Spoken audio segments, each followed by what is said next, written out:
Hi everyone, welcome back to another episode of College and Career Coffee Chats with Delicia. I'm your host, Delicia Larcon, your resident hype tia, or your fellowship fairy godmother. However you would like to describe me as, I'm here for you.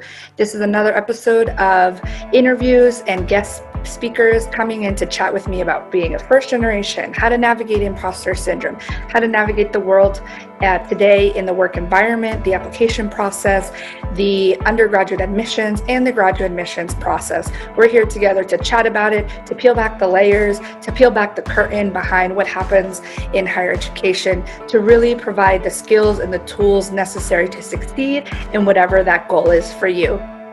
So make sure you have your coffee, your energy drink, or tea, whatever you want to listen in on this conversation between my guests, my colleagues, and my friends. And make sure you stay tuned so you can get access to all the free goodies and the gifts that I have created for you as it relates to training, about scholarships, about resume writing, about cover letter, anything that you need in the process. I've created some gifts for you so you can download those instantly and have access to the workbooks and the trainings. And stay tuned if you would like to join the Facebook group and the community to connect with everyone. So without further ado, let's listen in on our guests and our conversations. Cheers. Hi, everyone. Welcome back to another College and Career Coffee Chat. Today I have a very, very special guest. We have Shaquanna from Fairfield University. She and I both went to Fairfield, and we met actually each other when I was working there as an academic counselor in their TRIO Student Support Services program in Project Excel. So I'm very excited for our chat today because we go back to college days, we go back to young professional life, and navigating what that looks like today. So before I introduce her even more, I want to do a little cheers. I have tea today, and she has some agua, water. So if you hear us slurping or like my mug kind of hitting the table, that's what it is. Because this is a chill chat with coffee, tea, or whatever beverage of choice. So she graduated in 2018 from Fairfield and is currently a graduate resident coordinator and completing her MPA, which is a master's in public administration. So she's getting all those degrees and getting all the things to take on the world. And she is someone who's so special in my experiences as a young professional because she would always cheer me up when I was working at Fairfield, and just always have a smile on her face and ready to chat about logistics. She was also psych major, so we instantly connected about that and how to navigate life as an underrepresented minority on campus. Don't forget, Fairfield is a PWI, my friends. So those are all kind of the topics and themes that we talked about when we met each other and during our relationship. And we want to bring it to this platform for you and students to feel represented in her story and my story, and together, hopefully you get some nuggets of wisdom. So this is going to be more about her. So I want her to introduce herself and kind of start the conversation about what is TRIO, what does student support services mean to you, what did Project Excel mean to you, and being a first gen student on your own terms, not necessarily what the textbook definition is. Hi, everyone. I'm Shaquanna. I want to first say that I think being first gen is pretty important. I feel like there was no guideline or guidebook to being first gen in college. So this is why I really love TRIO support services, because was it not for Project Excel, I probably would not be able to have books some semesters, or I probably wouldn't be able to graduate on time. Because while our institution, there is advising system, but it's very limited in terms of like what you need, what classes you should take, advice, when you should take them, what classes you should take together or separately. So I remember like struggling in math, but also taking the hardest religion at the same time. And it was like, I don't have time to read that book, but also multiply, subtract, and divide these equations. And so when it comes to like study skills, but also like what classes to take, I feel like Project Excel really helped me as an undergrad student, which is why I continue to work in Project Excel for all these years, because I feel like there are so many students who are navigating being first gen in college and just not knowing what to do with their stories, or if their stories relate to anyone, really. Um, I've had students now as a professional who are like, I need to get my financial aid paperwork done. However, they're scary. The bursar is scary. Like, I don't want to go over there. I don't want to talk to them. And just being able to be like, well, I know this person in financial aid, and we're going to go talk to her right now, and I'm going to introduce you, and then you guys are going to be friends, and then you won't be scared to go there anymore. Just like things of that nature makes me really love Trio and being able to be a part of it now, so I can give back kind of the way they gave to me. Oh yeah, I love that piece of, all right, we know these people in these offices. We are going to literally walk over with you and introduce you, have a conversation, be kind of that bridge between administrators and students is what I loved about my job at Project Excel. I would literally walk over with students from our office was, if you're in on campus, you know where BCC 100 is. It's in the first level of the Barone Campus Center. And there is our office, right? So they would come in and be like, I need to go to financial aid or study abroad, which is like up the hill. And sometimes you don't even know where it is, or like the health center, right? And we're like, oh, let's get it. Oh, it's snowing. Let me drive you up there because we are not walking up that hill with this rain.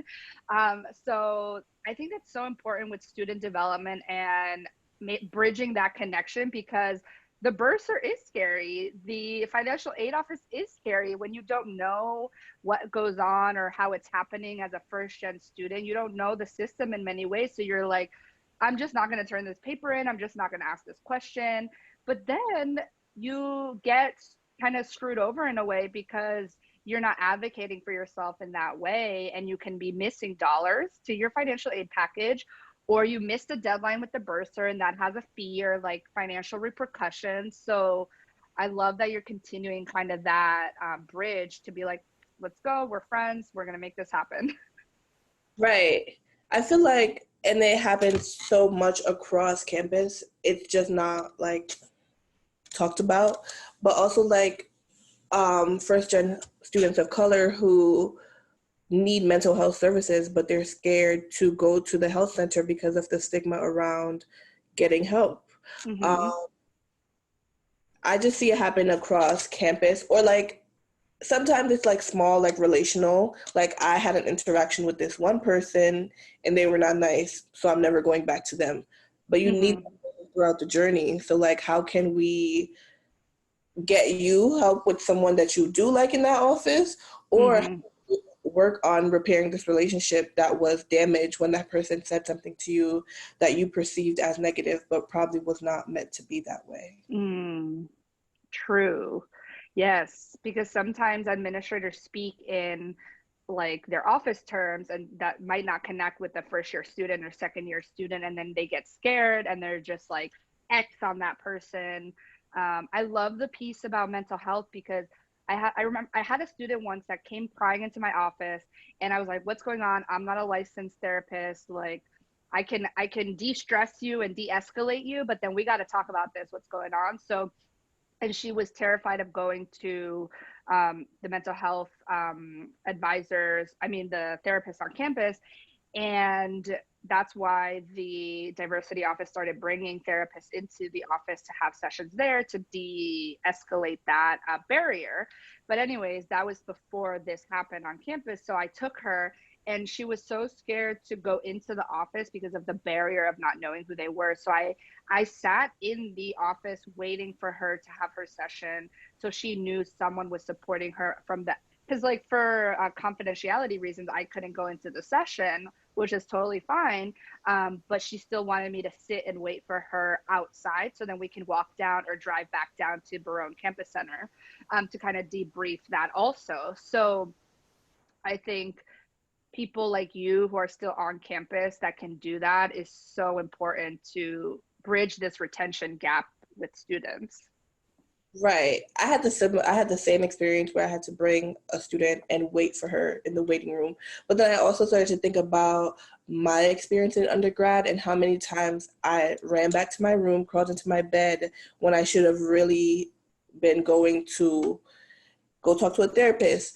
But no one, I felt, well, at least my first year, I felt like I had no one that was really supporting me in that way.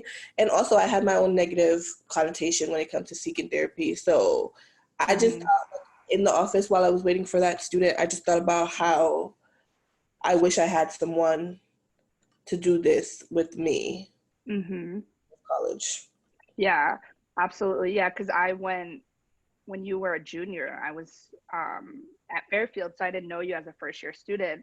But I knew that was so important for me. Like, I think my orientation leader supported me and what took me maybe to some offices and introduced me to people. So that's how I guess I learned how to do it. As when I became an orientation leader, a first year mentor, I did that throughout my career and then as a professional. So those building those relationships on campus are so important. If it's even with one person that can like advocate for you and take you somewhere and introduce you to someone, I think if you're listening, make sure you have at least one person, like your orientation leader, first year mentor, RA, or someone in the diversity office that can really be that person to listen to you, but then be like, all right, bet, let's go find this person that's going to help you into that next level. Right. Because I feel like sometimes the next level is what gets skipped.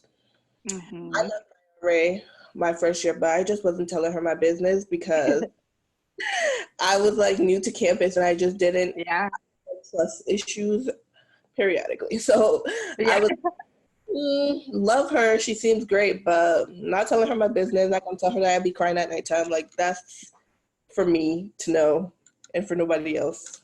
Right. Yeah. And that's building that trust and that community on campus. And I think both of us that were on kind of like the other side of graduation, you're pursuing your master's, you're on the like professional side of supporting students now. Yeah, it's hard to tell people, yeah, I cry at night at school. Like I'm really upset. I'm homesick. I don't understand what's going on. There's so many barriers to entry as first gen. But know that there are people who are rooting for you, that want to support you, and finding out who those people are.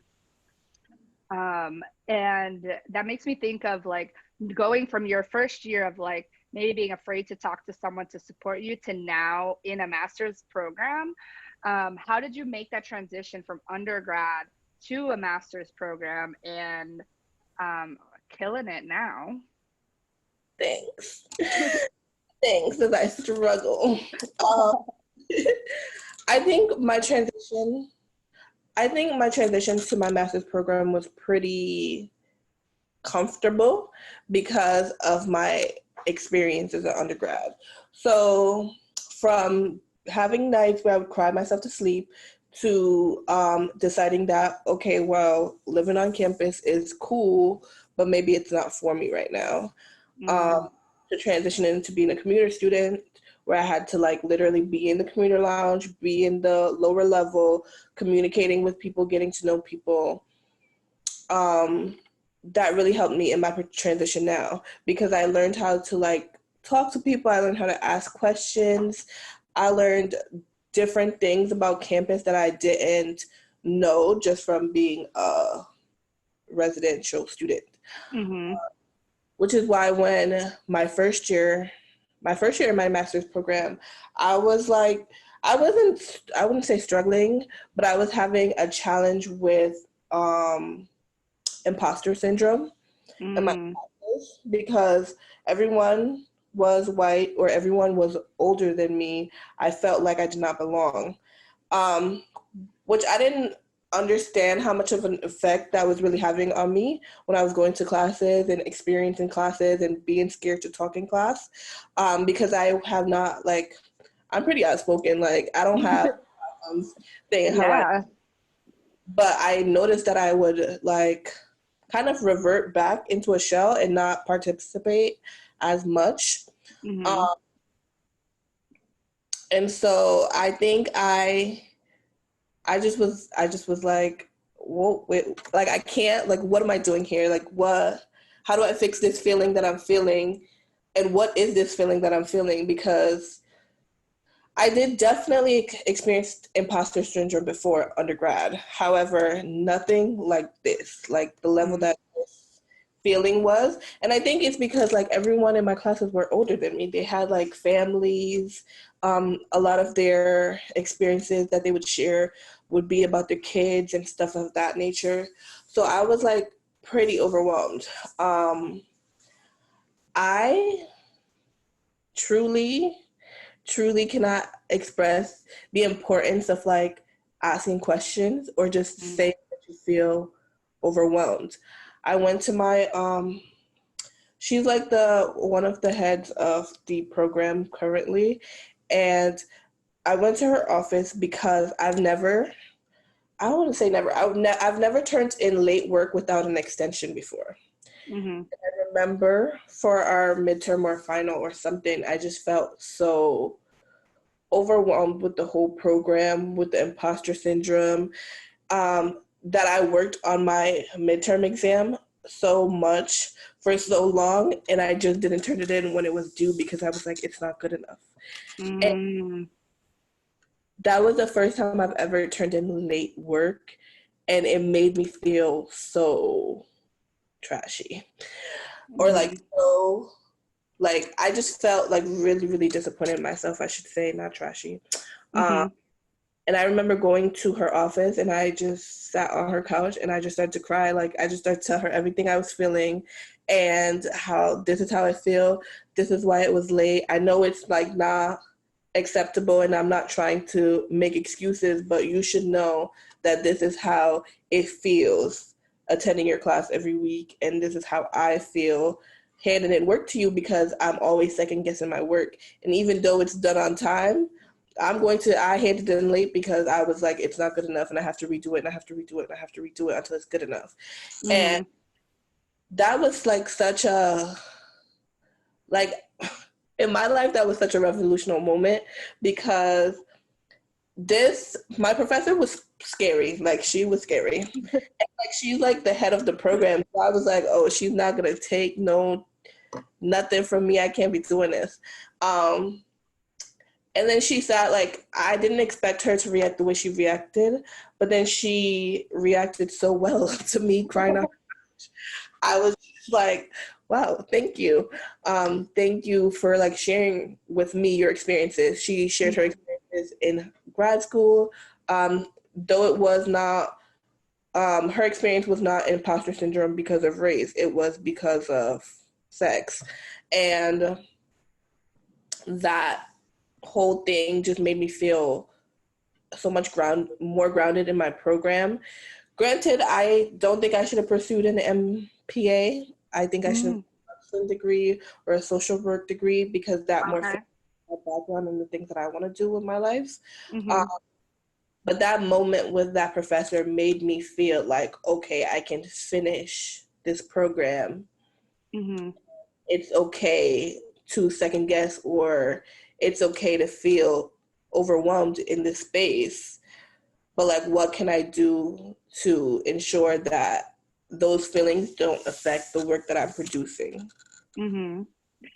Absolutely. There's so many layers to that experience because, well, two things. Number one is, if you heard correctly, Shaquanna is still in this program, so she is still processing it. And I think it's so important for listeners and students to understand that along your journey in undergrad and master's level is like, you're going to realize that maybe this is the right track or it's not the right track, and that's okay. Um, that you can change your mind and you can try to navigate those feelings while you're still in a program. And number two is this imposter syndrome that comes up at every single level of leveling up, right? So in undergrad, you're experiencing imposter syndrome to a certain level as first gen because you're like, wait, do I even belong here? Did I get in just because of Title VII? Like, what is going on? And then you go navigate that experience. But now at the master's level is so different because master's level is like people from different walks of life coming in at different entry points. It's not like you're all on this 4-year journey together and starting at 18 years old. There's people who are maybe 30 or 40 or 60 and you don't have families or don't have families. So you're at different experience levels, and imposter syndrome just hits you differently. And it really messes with your psyche of thinking, wait, am I even good enough for this career, for this whole job? And I think we procrastinate because we are programmed to think that we're not enough, and that no matter how many times we do a project or do a presentation or figure out the test, we are leading towards this perfectionism that doesn't exist, because we are not perfect beings. Right. That is another key. Like, be okay with failing. I think that you should not be okay with failing is when you're using your failure as a reason to not try again, right? So I feel like throughout my experience, I had to have that rough first year of undergrad where I literally got like D's and C's, and then take that experience to see where I can develop to become now a straight A student. You know what I'm saying? Failure, I feel like we avoid failure so much because we feel like it's the end all be all, when it's really a way of learning, and it's really pushing our learning curve, our comfort zone. And what can, like, once I fail, what can I do differently? What did I do in the process of failing that I could have did differently, you know? I feel like even now I have students who are like, I can't get a C, I can't get a D, I must get an A. And I wish that they would reconsider, because I see them not get the A that they desire, and I see what that does to their self-esteem and their motivation. Yeah, and it's also thinking about how we are more than our grades, right? We are more than that A, B, C, D, F, and we're unfortunately socialized and programmed to assert our worthiness with the outcome or the product that we produce, right? So that's remnants of our capitalist society, and that trickles into our work environment, right? We're like, oh, if I put in more hours, then I'm more successful and I produce more, and therefore I will be liked more. But is that really your measure of success? I don't know. That's up to everyone to decide. True. I remember having that as my measure of success my first year as a early professional, because I felt like the more hours I put in, because I'm younger, the more like people will see me as being able to do my job, or more likable I would seem. And I just feel like that experience of putting in more hours, doing more, volunteering at functions, I just feel like that, for me at least, led to people taking advantage of me. I would go above and beyond and do everything, and then I would be so tired at the end of the day. I remember I wasn't even like taking care of my health at one point because I wanted to be, I needed to be at the event. I needed to be doing the work because I needed to have that image of being put together professionally. And like, I remember like being, was that the same year? I remember like being in the urgent care, and it was like everything just kind of like stopped for me. It's like, no, you need boundaries. You need to check your email from 8:30 to 4:30, but you don't need to be checking your email 11:30 at night when you're trying to go to sleep. You don't need to get up and respond to someone, because at the end of the day, the email is still going to be there at 8:30 when you wake up. And if you respond at 11:30 at night, the person might not even see it because they're not checking their emails right now. Right. Also like saying no, like now is like my new favorite thing. It's like, oh, can you work on Sunday to do this thing last minute? And I'm like, no, actually not available.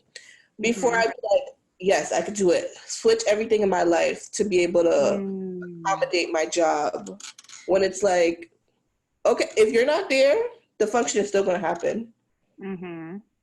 Regardless. So like, I don't know. Boundaries are just so important. Like, I've had to really set myself to them. Also, like, boundaries in an environment where you feel like not appreciated. Absolutely. I think boundaries and saying no are part of our learning curve, especially as Black and Latina women. We are raised a certain way based on our gender role and be in servitude, right? So, and those messages come from society, from the world, from parents, from books, from schooling.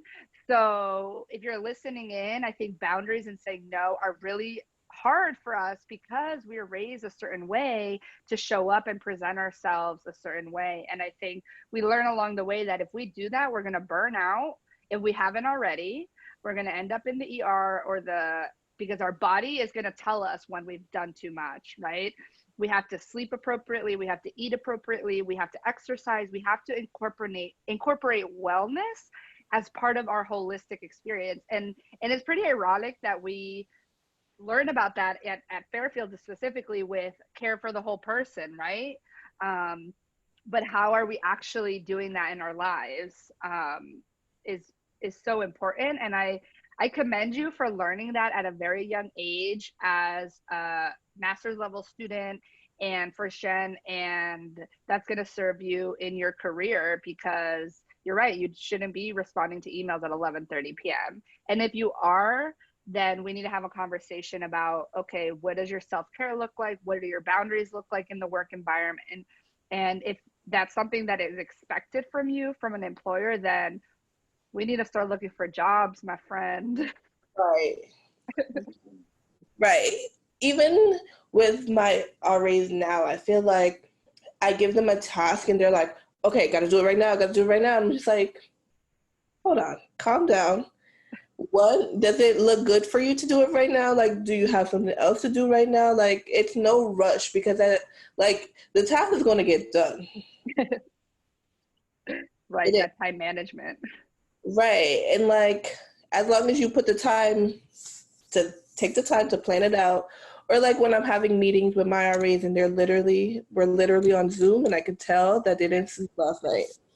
Why are you talking to me right now? Why do you feel like you have to show up when you're not equipped to show up? I'm always like, you know what? I'll talk to you later. Like, honestly, because you need that right now. And like the fear of, there's like a fear, especially with my RAs of color, there's like a fear to say, I can't do that right now, or I can't show up to this meeting because this is how I'm feeling right now. Because we're programmed to always show up no matter what. Yes, especially this proverbial expectation that is either explicit or subliminal in a way of like, we have to prove ourselves that we deserve to be in this space. And I think if you're listening and you identify with any of these intersections of your identity, you belong wherever you are. You're worthy of being and having a seat at that table. And whatever scholarship, whatever program you have, whatever job you have, you deserve to be there. And we shouldn't be running ourselves to the ground to prove our worth in that way, even though we're programmed to do that. Right. Because I feel like it's like, at least for me, I was like, look at all the other people not showing up the way I'm showing up. And they're still getting the same rewards that I'm getting. So like, what does that say? Exactly. So knowing about what you've learned as like with imposter syndrome, with boundaries and saying no, what else would you tell your younger self to, if you were to have a chat with her one day or text her, what would you tell or text your younger self? I think I would tell my younger self that it's okay to ask questions and ask a lot of them along the journey, because I feel like a lot of my journey I was trying to figure out by myself when the answer was literally sitting somewhere down the line for me. So I would tell her to ask a lot of questions, but I would also tell her to believe in herself, because I feel like there's so much untapped potential in the younger version of me that could have been so great if I just believed in myself at the time. And even now, I feel like I still struggle with the whole aspect of believing yourself, because I feel like it's not a thing that just comes overnight. I still struggle with planning. I'm a planner, but there's a limit with planning, right? So there's planning and then producing. But then there's me who sometimes ends up planning, and I'm still planning and there's no producing because I'm second guessing the plan and I don't know if it's gonna work. However, whatever really works on the first try. True. Also, there is so much that you can learn from making a mistake, you know? So that has been me for years though. Like I'll plan, and I will not produce anything because I'm still planning it. It becomes like a double-edged sword, I think. Yes. There's some level where we have to, okay, this is ABC that we want to do. Okay, let's do it now. And then we'll learn along the way and like build the plane as we go. Because done is better than perfect, my friends. Right. Progress, not perfection. Yes. Tweet. I love it. Progress, not perfection. Done is better than perfect. We're going to write it down, my friend. If you're taking notes, that's a tweetable moment. That is the tweet. That is the affirmation that you're going to be okay. You're going to be okay. And along the lines of being okay, how are you doing now with higher ed and the moments of this pandemic, global revolution that we're experiencing here in the US? How are you feeling? What are you doing to stay sane in many ways? Well, I've been a self-care queen. Like that really is my thing. Okay, I love it. I have my Friday night face mask. I have my feet up time when I just need this time to put my feet up, lay down and watch some YouTube videos. And I tell everyone, this is what I'm doing from this time to this time. Please do not interrupt me, because what I'm not going to do is take my face mask off to do something ridiculous with you when I need this time for myself. So I'm doing that, but also I just got home from a little mini vacation because I personally struggle with seasonal depression. Okay. This is like my third real year actually recognizing why I'm sad during this time of the year. So I took myself on a little mini vacation to a sunnier spot to get the raise that I need to be able to continue to be here and do this work that I do. Right now in higher ed, it's very, I feel like what is the correct word? I feel like we right now, at least currently, there's a large struggle of engagement all around. And I mean, I wasn't our race, so like we used to have the programs and everybody used to come. Everybody wanted food. Everybody wanted to paint a mug so that they could take it home with them. And so me, along with my RAs, we are really struggling right now when we have programs and no one shows up. Mm-hmm. And that is such a shift, I feel like, because, especially because I'm in a, currently I'm in a first year building. First year and sophomore, it's a mixed building. I've been in the sophomore building and I've been with upperclassmen throughout my professional journey. And literally, this is the most disengaged group I've ever experienced. Wow. Coming to programs, and it's just, I don't know. My RAs are taking it really hard, which I understand because I have 2 new RAs on staff. And everyone else is like a returner. And the returners are used to people coming to their programs, people needing them, people talking to them, people at least saying hi in the hallways. And this is just such a shift, I feel like. It's been really hard. Like every week I'm like brainstorming a different way to try to engage them. So where it was a lot of Zoom, I was like, all right, we can't do Zoom no more. I was like, we can't email them no more because they're getting a lot of emails from different aspects of the campus. Everyone wants to be on a virtual meeting with them. We can't, all of that, we have to trash it. So then we started to use social media engagement, which I feel like is working a little bit more than the first couple of weeks. So I've been very active on our building page. I've been posting all the programs, and now the expectation has shifted, right? So it's like before, if 10 people came to my program, it's lit, I'm lit, and if more people come, it's lit. Now it's like if 2 people, 1 person shows up, then it's really lit. So like, what can we do to engage that 1 person so that they could tell a friend the next time there's a program? Yeah, that engagement piece, because we're all zoomed out and Zoom fatigue is real, just like in-person events can give you fatigue.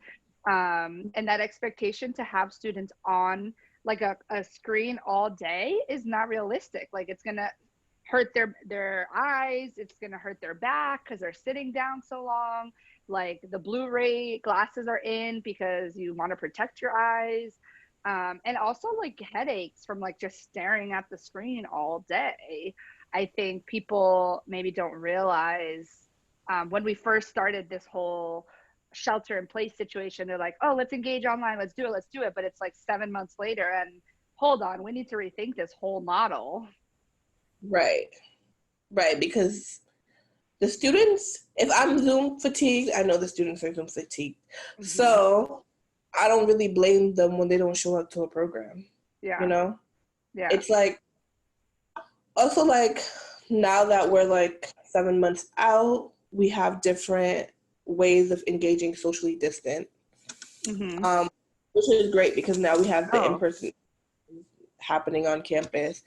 But with so much uncertainty, it might be easier to just stay in your room because currently here on this university campus, we work in a phase model. So it's like green phase, red phase, blue phase, purple phase, shutdown. Like, you know what I'm saying? So we are in like, I think we're in the orange phase, which is high mitigation phase to kind of ensure that the cases on campus are decreasing. What that means is like people can't come into this residence hall. So if you have a friend that lives in another residence hall, you can engage with them outside or in the BCC or in the library, but you can't engage in this building, in this space. Which is hard because now they feel like they can't see their friends.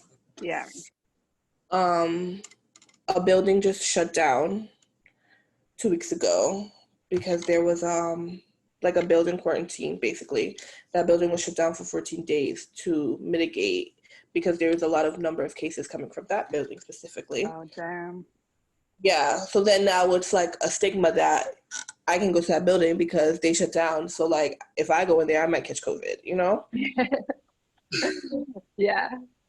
Or so it's just a lot it's a lot of work to be in higher ed right now, but a Yeah. lot of like out the box thinking.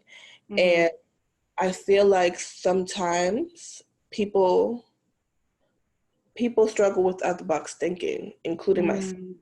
And if the students aren't engaging with me to tell me what they want from the building or what they want to see happening, then I Yeah. really to kind of imagine what I would like. And I am young, but I'm not that young. So like you might not like. And if I'm telling the RAs to like get gift cards for programs and no one is showing up, like, do you guys not like gift cards anymore? Like, I don't understand. I don't understand what's really happening. I feel the same way. I'm like that. I'm young, but I'm just like, what is Gen Z like? That's why I'm like on TikTok. I'm like, let's see what they say, what they're saying down there. Oh, yeah, yeah, Yeah, out of the box thinking is like on overdrive right now. right. And social media, and like how to like balance giving the students enough social media where it's not too much. So like I know that their emails are over capacity, so Yeah. so I'm now trying to engage them on our page, get them to do surveys, get them to vote, get to see what they want, right? But I don't want to do too much because then they're gonna be like, okay, this is a lot. Like you are currently on our timeline 10 times out of the day, which is like too much. Like, you know what I'm saying? Too much to fun on Facebook. Yeah, there's too much of you on my Instagram right now. And it's like, okay, follow our page, but we won't follow you back because we don't want you to feel like we're watching you. So, Yes, I feel all of those things. Even though I'm not specifically in an institution, I totally can think of all those processing out of the box things that we would have to be doing as programming and events. Um, so I am sending you and all higher ed professionals some hugs, some good vibes, some more out of the box thinking. thanks, we need it. And I want to thank you so much for having this chat with me. I know you're busy and you have a lot going on. She is working full time. She is managing students. She's engaging students, and she's in a master's level program. So if you're listening, let's give Shaquanna an air round of applause. And if you're listening, make sure you put in the comments your clapping emoji. Yeah, but also remember, like I'm doing all these things, right? And still like trying to balance my mental health and trying to sleep on time, trying to wake up and do self-care routines or whatever. But like believe in yourself, I guess, because like who knew that I would be doing this 4 years ago? Not me. Mm-hmm. Who knows what I'm going to be doing next year? Not me. But like it's just like life is just such a lesson, a learning lesson, Mm-hmm. a learning curve that like if you're not believing in yourself, then what are you really doing? Yes, I love that. If you're not believing in yourself, what are you really doing? Oh, right in the heartstrings. That is we're my motto. we're gonna take a moment so that you can sink that in, really feel that in your soul. I was gonna say, is there any last thing you want to bring to anyone listening? But I think that was it. I think that was the heartstring, That was the gem. the gem, the mic drop, the zest. The cream of your coffee. Yes, the cinnamon to your little coffee mug. Well, thank you so much, Shaquanna. I love this chat. I always love chatting with you. I always learn something, and I always leave a little bit more motivated to continue my day. Oh, thanks. You know I'm always chatting. Yes. I guess motivation is really my thing. Yes, yes. So if you are listening and you made it to the end of our chat, make sure you like, subscribe, share, leave your favorite parts in the comments, and let us know what zest. What? And give us some advice, because I feel like we can learn from you just as much as you learn from us. Exactly. Let us know what you learned, what you take from this conversation. Make sure you follow Shaquanna on social media, subscribe to her channel.